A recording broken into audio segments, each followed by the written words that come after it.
अलौकिक शैवपीठ में शीतल षष्ठी अनुष्ठित हो जाइछि। तीर्तल ब्लॉक इंदिरापा ग्राम में प्रसिद्ध शैवपीठ आखंडलमणि मंदिर प्रांगण में शीतल षष्ठी अवसर में शिव पार्वती विभागर अनुष्ठित होइछि। पूर्वरु एही मंदिर रे अनेक अलौकिक घटना पाई सारा जिल्ला रे प्रसिद्धि लाभ करथिबा बेले एबे शीतल षष्ठी पालन को नहीं चर्चा रे रहिछि। हिंदू शास्त्र एवं ब्राह्मण मत अनुसार एही मंदिर रे शिव पार्वती विभागर अनुष्ठित होइछि। प्रभु आखंडलमणि को सुसज्जित विमान द्वारा आलट चामर घंट संकीर्तन सह पारंपरिक रोशनी रे नगर परिक्रमा करा जायतिला, जेउथिरे शह शह श्रद्धालु बरजात्री रूपे जोग दैथिले।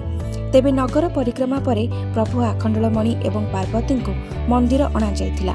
परे रीतिनीति अनुसार ब्राह्मणों मंत्रपाठ द्वारा शिव पार्वती विभागर अनुष्ठित होइथिला, जहाको नै स्थानीय बासिंदा निजर खुशी व्यक्त करिसेंती।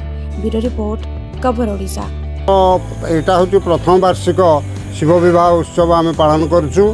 यहाँ आमर शीतल षष्ठी उपलक्षे बाबा आखंडलमणिकर विवाह, माता पार्वती एवं बाबा आखंडलमणि सहित विवाह पर्व। यही पर्व रे आम गाँव समस्ते आबाल वृद्ध वनिता समस्ते स्त्री लोक ठारू आरंभ कर छुआ पिला समस्ते एकदम हस खुशी मातिचंती। आ समस्ते सहयोग करी ये पर्वटा आमर आगे चली। बर्तमान माता पार्वती पिता हिसाब से समस्त कार्यक्रम एटा संपूर्ण लौकिक मत होची। बाबा आखंडलमणि विवाह माता पार्वती हम, तेणु मु पार्वती पिता एवं बाबा आखंडलमणि पिता आमर गुनु साहू होती। ब्राह्मण निर्देश अनुसार ताहा नीतिकांति समस्त नीतिकांति लौकिक मत होती। पानी तोला ठारू आरंभ करी माने मंगनाडी बसवा एवं जाई अनुकूल संपूर्ण विधि मुताबक कार्यक्रम होची। बरधरा आसिले बर ग्रहण कले एबे पुणी बाटबरणी हम। बाटबरणी हो सारा पुणी जीवे बाबा माता पार्वती पाखक। पार्वती को आणिक मंदिर को आम ये जो आखंडलमणि मंदिर से मंदिर को आसी सेठी विवाह उत्सव पालन करा जिवो। महादेव प्रभु श्री आखंडलमणि पदारविंदे अनंत कोटी दंडवत।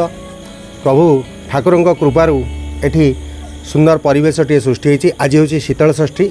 आज प्रथम करी आमर ठाकुर प्रभु महादेव आखंडलमणि एवं माँ पार्वती विवाह उत्सव आज अनुष्ठित होगा जाऊँगी। यार मध्य बहुत किंवदंती रही। एठी लोक मानक द्वारा गोटे स्वप्नादेश जो ये भगवान आविर्भाव होती। अनेक थर लोक मैंने एठी भी देखी निज स्वचक्षुरे देखी भगवान ये आविर्भाव होगा एवं आलोक प्रदान करवा। जहा हो ठाकुर अपार करुणारू आज आम ए अंचल इंदिरापा माटी ये मणिरंगा अंचल आज पुण्यमय हो पारी। आज ठाकुर विवाह उत्सव अनुष्ठित होउची एवं एथि सहित हजार हजार संख्यार श्रद्धालु एवं भक्त माने समस्ते एठी उपस्थित होइछन्ती।